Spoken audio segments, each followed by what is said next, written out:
Un altro numero, dice il nostro speaker Enrico Fiori. C'è Federico che non ti sopporta più, Piero. C'è Federico che non ti... Piero oggi ha parlato di più. Ecco un'altra pariglia. Vai. Un'altra pariglia. Vediamo adesso, appare qua. Ascolta Lello, mi raccomando. Ah, questa è disunita, peccato. Però guarda i cavallini come reagiscono, cioè non è facile neanche per l'animale correre in questo contesto.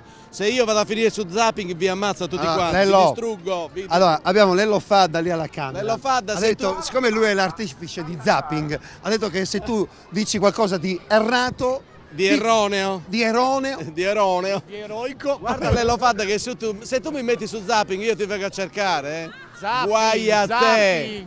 Tu non guarda, zapping con gli occhiali. Guarda che bello con il zapping. Guarda zapping, zapping. Guarda, Lello Fadda che io sono il Piero Angela di Teleregione, tu non mi puoi sputanare così. Chiaro? Bellissimo. Chiaro? Io ho un'immagine da preservare. Da oggi lo chiameremo Piero Maroni.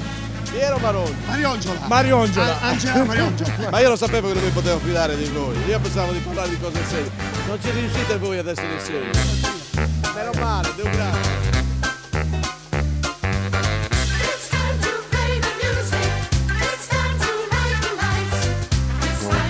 Adesso fermi. Possibilmente spegnete i telefonini, spegnete possibilmente. Ma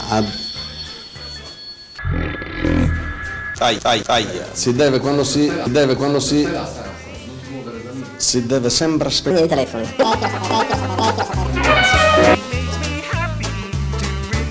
Cari amici telespettatori, io sono il Piero Angela di Teleregione, tu non mi puoi sputanare così, chiaro?